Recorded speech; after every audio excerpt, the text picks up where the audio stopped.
boogeyman. As a matter of fact, it was. Welcome to the SaWGuy podcast. As always, y'all know I am the SaWGuy, and you're joining me for episode 34 on the cult classic Halloween. I laugh because I know I said in previous episodes, I'm not going to do it. I don't want to follow the trend. Fuck that noise. Well, you know what? I am hyped up with this new Halloween movie coming out. And yeah, I'm going to be jumping on that hype train right there for y'all. So I wanted to take time and celebrate not only just the Halloween season going on right now, but I also wanted to, refresh everyone's memory about the original Halloween, the cult classic, the one that really put horror movies, or I should say the slasher genre, they put it right on the map, right? Now, us as horror fans, we all know the whole backstory. We all know that it was, a low-budget film that turned into this whole icon thing and everything. But to the normal average viewer, they probably don't know the behind-the-scenes stuff that made this, film so special. Even to this day, I'll throw out a little tidbit like, hey, did you know the mask was based off of William Shatner's face from Captain Kirk in Star Trek? Everyone's looking at me like I'm crazy, like, what? Yeah, but that's actually true. It really was. But, it's, for me, I've always loved Halloween because it was not only, it's just, God, I don't know how to explain it, but I know it's just a great fucking horror film. And it's a classic, You have just enough scare, but you don't have, too much gore. You have enough suspense. And it doesn't give too much of the story away where it's like, oh, that's why he's crazy. Or, oh, this is that. It was very mysterious. And that, to me, I think that's what makes it really good. But anyways, in every episode as I do, I always break it down for you. And I'm going to throw in little tidbits about the film. Some of you guys might already know. Some of you may not know. But if you guys are huge fans of Halloween, let me know in the comments below. I'm always anxious to hear what you guys think and what you guys know. Because I like learning about this stuff. I mean, horror's my life, right? And me being the Saw guy, I wanted to give you guys all a little bit of a treat, Halloween's right around the corner, so. Well, without further ado, let's go ahead and get started. So, with Halloween, what is it? When did it come out? Give me all the details, Mr. Saw guy, right? So, Halloween is actually written and directed by John Carpenter, but John Carpenter also had help with Deborah Hill, who co-wrote this film, right? Now, John Carpenter in 1978, he wasn't too big of a name. You got to remember, it's the reason why this film blew up, I think, in my opinion, is because of the fact of it was the right movie to come out at the right time. It really was, because in the late 70s, you didn't have too many, horror films that were like slashers and shit like that. I mean, you had, Texas Chainsaw. Before that, you had The Town That Dreaded Sundown. And they were good, but they were just so scary that people stayed away from them because of, everything that was going on in the 70s. I mean, you had the Zodiac Killer and shit going on, and all that whole business, right? But anyways, John Carpenter, he did action films at first. He did Assault on Precinct 13, and that starred Charles Cyphers, who was the sheriff in Halloween. And later on, he did one of my favorites, actually. He did this film called The Eyes of Laura Mars, right? He didn't, direct it or anything, but he wrote the screenplay, and it, showed his chops that he can do it really good. If you've never seen that film, look it up. It is a true classic. For me, it's a one and done film where it's American horror, but they did it with the Italian horror setup, where it's, slow, methodical. I never forgot it as a kid because my parents would always watch that shit. That was their first date movie that they went out on, or one of the first few horror movies they went on a date with. Back in the 70s, so that's how I know it. But anyways, back to Halloween. I know for a fact with Halloween, it was obviously written and directed by John Carpenter, but they did, various different ideas with this, And to break down this whole film, it's basically a movie about a guy who loses it one day, and, that day happened to be on Halloween, not originally, but he was a little kid named Michael Myers. They never explained why he snapped, And the beginning of the movie shows that it's like Halloween in the 60s, right? You see his sister and her boyfriend, they start talking and everything. Then they go and they sit on the couch, and then they start making out, and, all that shit. They run upstairs, and then that's when it shows he's running around the house, gets his mask, gets the knife. The dude walks out. Wham, bam, thank you, ma'am. And then he goes up, and his sister's all distraught because she's butt naked, and then she's like, Michael! And then he stabs her. Then it shows that he runs out and his parents are coming home. They're like, Michael? And, that's how you start the film. One of my favorites of, the intro, I guess you could say, of starting a horror film, because it's so mysterious. It didn't explain anything. And then, flash forward into, 1978, I think the movie takes place on the 30th or the 29th. It's one of those 2 days. It shows that you have this doctor, the psychiatrist, and his nurse. They're driving back to the sanitarium. Then all of a sudden they start, seeing all these inmates outside, and it's raining, it's cold, and it's dark. And they're like, what the fuck? They don't let the inmates out. So he runs out, tells the nurse stays in the car. This dude jumps up, breaks the window, scares her, takes off in the car, right? You find out that it's actually Michael Myers, the kid who killed his sister earlier, right? Then the story flashes into these 3 girls. Well, I shouldn't say 3 girls. It starts off with one, Laurie Strode, who is played by Jamie Lee Curtis.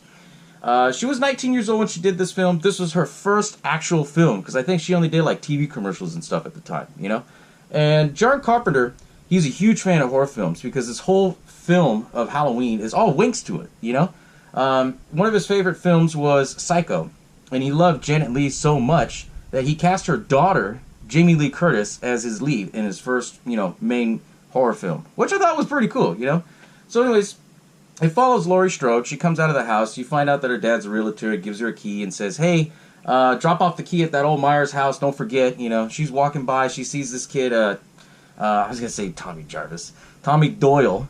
And he's the kid that she's going to babysit, for Halloween night, the same day. So anyways, she goes over there, and then he's telling her the story like, hey, don't do that. It's a scary house. And, once that goes on, it shows that she goes to school. Then you see this mysterious figure just, staring her down. And then he's wearing this white mask and shit. And it's kind of funny, because they never explained, how Michael got the mask or anything like that. They kept it mysterious to keep you, guessing, who's that? Who's this mystery guy, right? And later on, it shows it's after school. It shows her getting out, talking to her friends. She has a friend named Annie. Then she has another friend named, what was her name? It's played by PJ Souls. Linda, there you go. I've seen this movie so many times. They're talking about girl shit and everything. While that's going on, you see Tommy Doyle get out of school, and all these kids are fucking with him. He has this big old pumpkin that he brought for school and everything. They fuck with him, they push him, he breaks his pumpkin. The bully kids, they run off, and Michael stops one of the kids. They're looking at him. And then he follows Tommy Doyle. So this whole time, Michael Myers, who's in this film, actually is known as The Shape, not as Michael Myers. He follows and stalks basically his prey. Kind of like, not a creeper, but, somebody that has malevolent ideas, right? And so anyways, after all that happens, he sees, Linda, God damn, I'm talking too damn fast. You see Linda, and then you see Laurie, and then you see Annie, the 3 girls, right? You see them walking, they're talking about the dance and all this other shit, and then Laurie was like, oh shit, I forgot my books. So then you see Michael drive by, and then he's staring him down. And then Annie, tries to be a smart ass, hey, jerk, speed kills, I don't know if that pissed off Michael or what, but he just stopped, and then just took off. Then, Linda walks off, and then, Laurie, she starts walking Annie home, and then, little by little, you see Michael, hiding in the bush, staring her down. He's watching the whole time, And, you find nothing about it, Well, that's going on, then it flashes back to, the doctor, I would say psychiatrist. He's known Michael his whole life since after he killed, his sister when he was 6 years old. And he kept telling the sanitarium that, hey, y'all didn't listen to me. You should have listened to me. I told everybody. That he was crazy. That Michael Myers was going to break out one day that they didn't know. And they're saying, you're full of shit. There's no way he could have gotten in the car and drive. My theory on that was he's been around Dr. Loomis so much, and I think Dr. Loomis had to drive him around, that he just learned how to drive that way, They never explained it, which was pretty cool because it's more mysterious, right? And while that's going on, he says, I'm going to Haddonfield because I know he's probably going home. As he's driving over there through his journey, I'm flashing around in the movie. He sees that he sees a payphone on the corner of the road, and he calls the sanitarium and tells him, hey, I think he's going home, da-da-da-da-da. I'll get back to you. Then he sees this tow truck driver. His car's left behind. He looks over there, and he sees that this guy was killed, and he's already stripped of his jumpsuit, which is what Michael was wearing, right? Then all of a sudden, you know, it shows Laurie, she goes home, and then she sees, you know, Michael Myers staring at her and shit through the window. Linda calls her and tells her the plan, what they're going to do for Halloween, how they're going to go out drinking and doing all this shit. Annie comes and picks her up, and she has this big old pumpkin, and she's going to go, Annie and her are going to both babysit 2 different kids. Well, that's going on. It's Halloween night already. And then all of a sudden, Annie was like, hey, I'm going to go pick up my boyfriend Paul. Can you watch, you know, Lindsay, the girl that she's watching? And I thought it was kind of, I don't know, I mean, that whole scene, because there's a lot of talk between it, and then, I don't know if you all know this, she's on the phone with her boyfriend, and while she's talking to her boyfriend, Paul, it's actually John Carpenter talking, which I thought was a kind of cool little wink. So anyway, she goes and drops off Lindsay, goes back, she's, you know, half naked and everything, because she spilled shit on her clothes, so she's in her underwear and you know, a button-up white shirt. She goes to her car, it's locked. Then she goes, gets her keys, comes back, and then she's like, okay, it's unlocked. And then she sees all this fog in the window. Out pops fucking Michael Myers right behind her, grabs her by the neck, and then slits her throat. And then he takes her in the house. Fucking crazy, you know? After that, well, before all that scene, it shows that after Dr. Loomis finds the guy with the jumpsuit missing, he goes to talk to the caretaker for the graveyard, asking about the Myers family. And he finds out that Judith Myers' grave is missing. Judith was the sister of Michael Myers that he killed. So, Annie's dead, his older sister's dead, Loomis is going to town, and he's already, like, talking to the sheriff and everything about, you know, hey, I think there's a crazy patient of mine, he's out here, he's going to be killing kids, we need to go look for him, da-da-da-da, right? And then that's when, you know, Laurie, she's still taking care of the kids, they're watching horror films, and I thought was a pretty cool wink is that they show the thing, which, you know, later on John Carpenter got to do. Then it shows that Linda and her boyfriend Bob, they go over to the house that Annie was at. They see that Annie's not there. So what do the teenagers do? They drink, they get high, they have sex, all that good stuff. And then she tells them afterwards, after they have sex, hey, go get me a beer. He goes downstairs to go get a beer. Michael doesn't like that. He sees Bob, he turns around, holds him up, and then stabs a knife right through him and hangs him, right? And then he doesn't want to scare, you know, Linda yet, so he puts a sheet over his head wearing Bob's glasses. And she thinks that he's fucking around, and then so she calls Laurie to see what's going on, and then he strangles her. And Laurie thinks on the phone, like, oh, okay, it's a joke, you know, he's screwing you or whatever, and you're just moaning, you know. And then that's when Michael kind of, like, stalks his prey. I guess you could say he was ready to attack, you know. And then that's when Laurie kind of freaked out, so she goes over across the street to see what was going on at the house. Then she sees, you know, it's all quiet, it's all dark, none of the lights are working. Then she sees that Annie's laid out in the bed with Judith Myers' grave behind her. And then she's like all freaked out because she's dead. She sees that, you know, Bob is hanging upside down.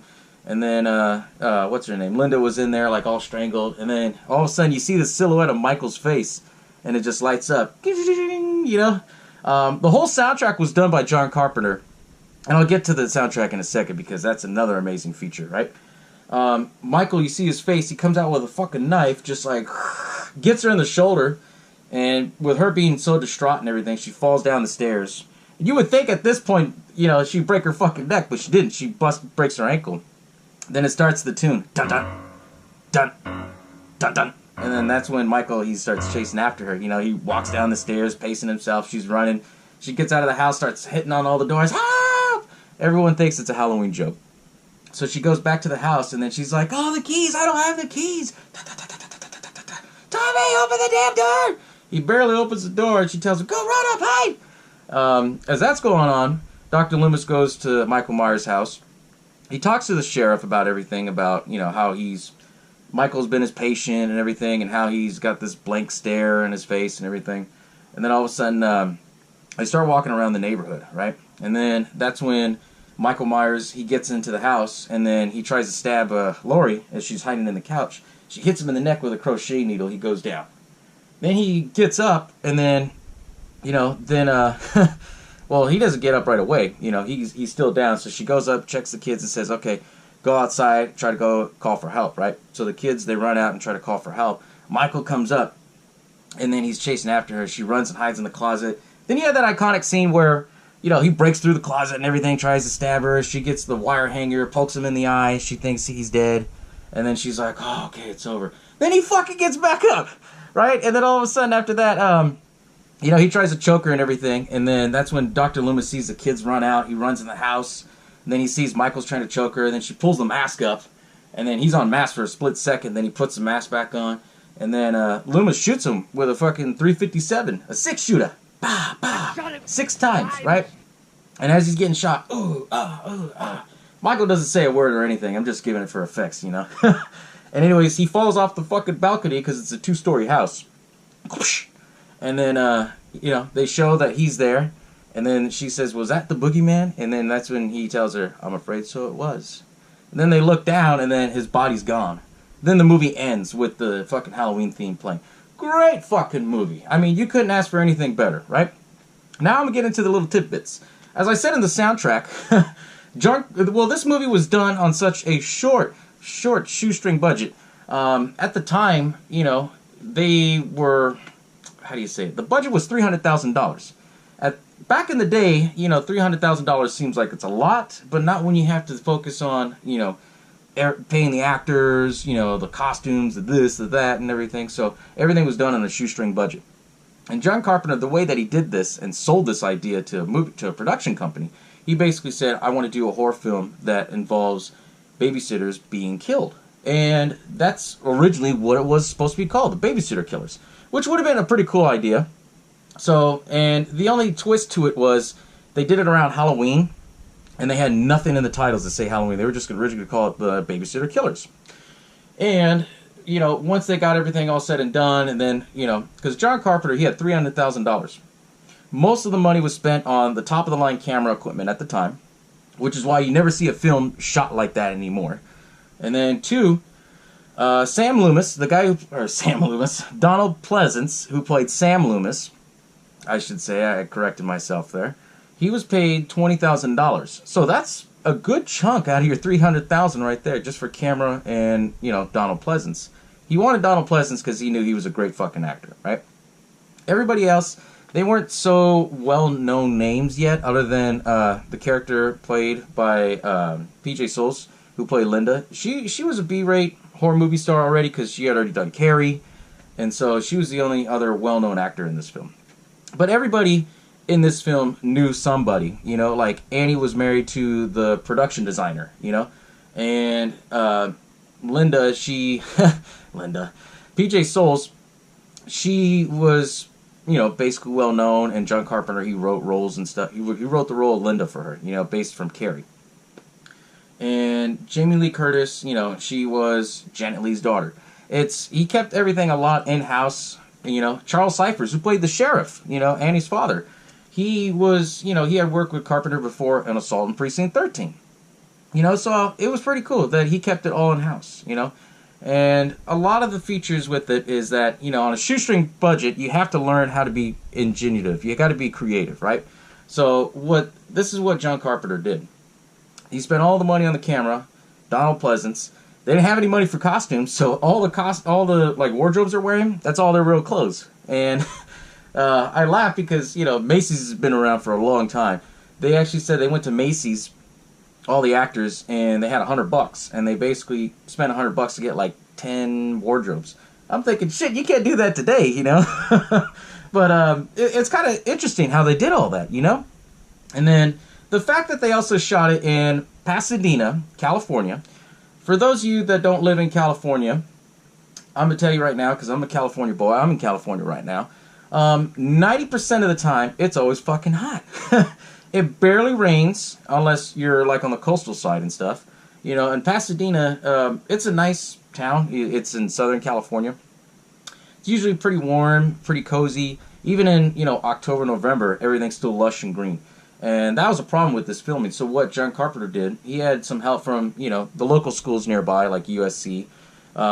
He basically had them get, like, paper, like white butcher paper, and they all painted it, like, red, different shades of brown, and they chopped it all up. And then that's what they used to make it look like it was fall. Because some of the scenes, you can see that there's, like, palm trees and shit like that. But I thought it was pretty interesting, because that also took a big chunk of the budget, is my point that I was trying to get across. Because that was a lot of manpower, a lot of work to try to get that shit done, you know? As far as the mask goes, yes, as I said, it's based off of William Shatner's face. Tommy Lee Wallace, the guy who's the production designer, and who also has done other films later on, he did Halloween 3. Obviously, he did the original It movie for the TV-made movie.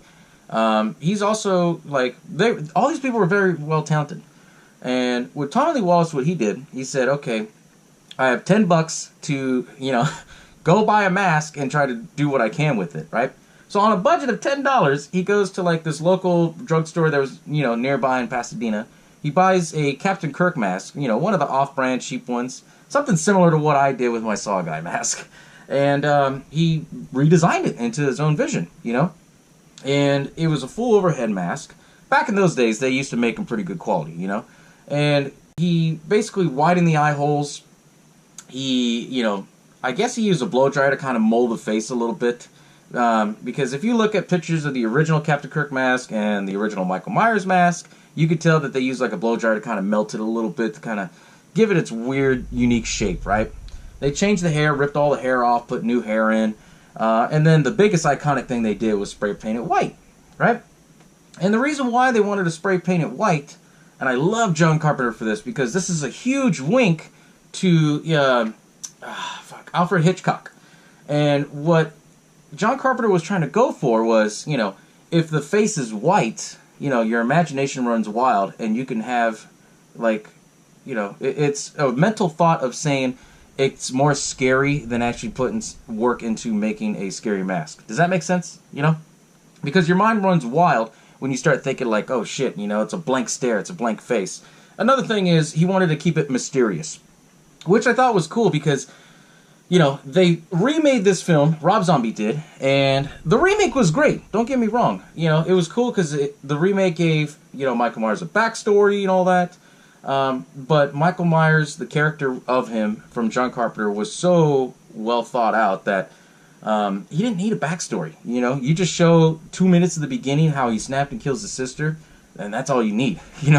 And I thought was also interesting too was during the filming, because of the budget being so tight, they turned around and they had like 5 different actors that played Michael Myers in different scenes that you see throughout the whole film. Tommy Lee Wallace, the guy who designed the mask and did, the It movie and Halloween 3, he was Michael Myers in the iconic breaking through the closet scene, right? That was him.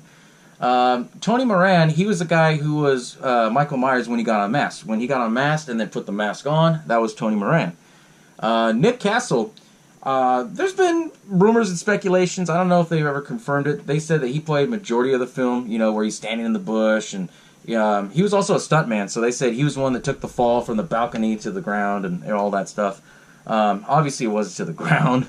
It was like on a padding and shit, but that's what I thought was pretty cool, and they all used the same mask, because they were on a budget. They didn't have enough money to do like a separate one or a fucked up one, and then, after they did all this, back to what I was saying on the soundtrack. The budget was so tight, and you got to factor in all that. So the wardrobe, the mask, the this, that, da-da-da-da-da, right? John Carpenter finished the film, showed it, as a test screen, and what's funny is that he had no money to do, like, any of the soundtrack. He just did the Halloween theme, the intro, and then they changed, well, I'll get to that in a second. They show the intro with the theme, and then they show the whole movie. So imagine playing the whole movie, and then with no sound, It was just, it's not as terrifying, right? So when the test screening came back, they said it wasn't as terrifying. There was no music. John Carpenter got pissed and said, you know what, fuck that. I'm going to do the whole soundtrack myself and make it scary. So he did the soundtrack. All the different themes and everything you hear throughout the whole film, that was all John Carpenter. And when he did that and put it in the film, it made it that much better. Now back to the title. The Babysitter Killers was the original title. It was somebody from one of the production company. They said, well, hey, no one's ever done a film based on a holiday, other than, I think it was at the time, Black Christmas had already, either it was coming out or something. It was nearby Black Christmas, And even then, that wasn't like a holiday movie called Christmas. So they said, you know what, a lot of this movie takes place in Halloween, let's just call it Halloween. And then the rest was history, right? This movie blew up so fucking huge. And it's still, to this day, in 2018, it's the #1 greatest independent film ever made. out of every film. Because they did it, for one, on a shoestring budget. Two, it just blew the waters out and it made so much money. And then three, it came out at the right time, As I was saying earlier in this episode, you had the Zodiac Killer and everything going on. People were afraid, people weren't afraid. So you have all this hype. It kind of reminds me what Psycho did in the 50s and how Alfred Hitchcock played off on that. Like, this is the scariest film ever. You need to be here on this time and see this film, and no one's allowed to leave the theater. He did a little bit of that aspect, but not as, great detail as what Hitchcock did. But I thought what was pretty cool is that, it became so huge, and it just, automatically everybody in the whole movie that was associated with, it all made their names. Because then John Carpenter ended up doing, all these other films later on, right? Tommy Lee Wallace, he turned around and became a big name for himself too, and then you find out that he was multi-talented just as well, and he did the whole theme for, or not the whole theme, he did the voiceover for the Happy Halloween theme for Halloween 3, and then he did it, and then you find out other actors, like Jamie Lee Curtis, she became a huge worldwide star because of this film, right? And what's his name? Donald Pleasance. He became pretty huge, and he started doing other Carpenter films and everything. He basically was the Halloween franchise with the character The Shape, or Michael Myers, because in the script they called him The Shape. They didn't call him Michael Myers because then it would throw everything off, right? But I thought it was pretty cool, and now here we are 40 years later after the release, and it seems like, when I was a kid, it was like maybe, 10, 15 years ago at most when I saw this film, like, damn, this is scary, And this film just, it kept growing and growing and growing and growing, because there's that young generation, well, older generation now, and when they were young, this was scary as shit. And because of it being so big, they did sequels, right? Obviously, they did up to, at this point, because you got 1, 2, 3 had nothing to do with Michael Myers, 4, 5, 6. Then you have H2O, Resurrection. Then you have the 2 remakes from Rob Zombie. So they're at 11 films now with this new one coming out. And it's still growing strong from what I heard. So honestly, this film, it's such a great, great film. It really is. And not only that, it stands to this day as still being scary as fuck. Because, what was scary back in the day in the 70s is still scary as shit now. Because, who knows? Now these days we live in a America where, you have to lock your doors all the time. You have to, look behind you as you unlock your door and turn around and make sure no one's behind you and lock the door. And that kind of shit. That's the kind of world we live in now. But also, too, at the same time, you never know if someone's following you like Michael Myers was doing to Laurie Strode. You never know if, like, say, for instance, if you have a young teenage kid, what's going to happen? Could someone break in during Halloween and do this shit? Well, not on Halloween, but, I mean, could someone actually do this and stuff? And that's the, real life aspect of fear. And John Carpenter knocked it out of the ballpark with that, Later on, his films, most of them had to do with realistic fear, which, like They Live and all those other ones. But I know he's also adapted some other films, works that wasn't his. He did Christine. But I mean, for the most part, John Carpenter, he got the nickname one of the masters of horror because he had this real aspect to it, And this film, as I said, still holds up because, we still live in that America today that, you could be safe and, live in a small town where everybody knows everybody. But at the same time, what if an outsider comes in and something happens? You never know, right? And it plays off a lot on that. And what I love about it is just the community on the horror genre. We grew because of Halloween, because of the success in the 70s, with just Halloween alone. I mean, Texas Chainsaw Massacre and The Town That Dreaded Sundown, they were okay, but, people were so afraid to see them because they thought they were snuff films. Halloween broke that barrier, and after that, then you had copycats. Then, obviously, you had, what's his name? I was going to say, what's his name? You had Friday the 13th that came out, and then later on, it spawned sequels on that. After that, then you had A Nightmare on Elm Street. And then, John Carpenter paved the way for slashers and just horror in general, That was what really kickstarted it, all the horror films in the 80s, Eventually, we all know later on it slowed down towards the end and stuff like that, but horror films really took a boom because of Halloween. And I'm excited for it because with this new film coming out, I know I've done my horror news updates, and I haven't done those in a while. I kept a lot of my, subscribers and fans, everybody all updated on this new Halloween film and how they were going to do it and everything. And I thought it was pretty cool that John Carpenter was involved in it as a consultant. You had Danny McBride, a comedian, writing it. And then they basically came out and said, okay, the story takes place 40 years after the original. So it bypasses the second one. So how they're going to do this new one, I don't know. I don't know if some of you have already seen it, some of you haven't seen it. I'm personally waiting till the Halloween weekend myself to go see it, because what other better day to see it, right? But also, too, I wanted to do this episode on Halloween because Halloween, for me, has always been one of those films that we can all, in my family, we can all watch, because it's not too, well, it's scary, but it's not scary enough to where there's like so much gore that everyone's like, oh, there's gore, but we all can enjoy it, everybody can enjoy it. It's scary, but it's not, grotesque. It's not like the new shit that I like now, but it still holds up, we'll be talking about this probably 20 years from now. They'll call it Halloween 60, and it's still going to be a big thing, because this film really changed the industry, not only for Hollywood, but for horror films, and for, horror fans like me and all you guys out there that are tuning in, So, but anyways, thank you all for joining in on this episode on Halloween. Hope you're still enjoying your Halloween festivities. And, if you've seen the new Halloween film or haven't seen it yet, if you're hyped up like me, let me know in the comments below. I'm anxious to hear about everything, guys. And as always, you all know what happens when I'm done, right?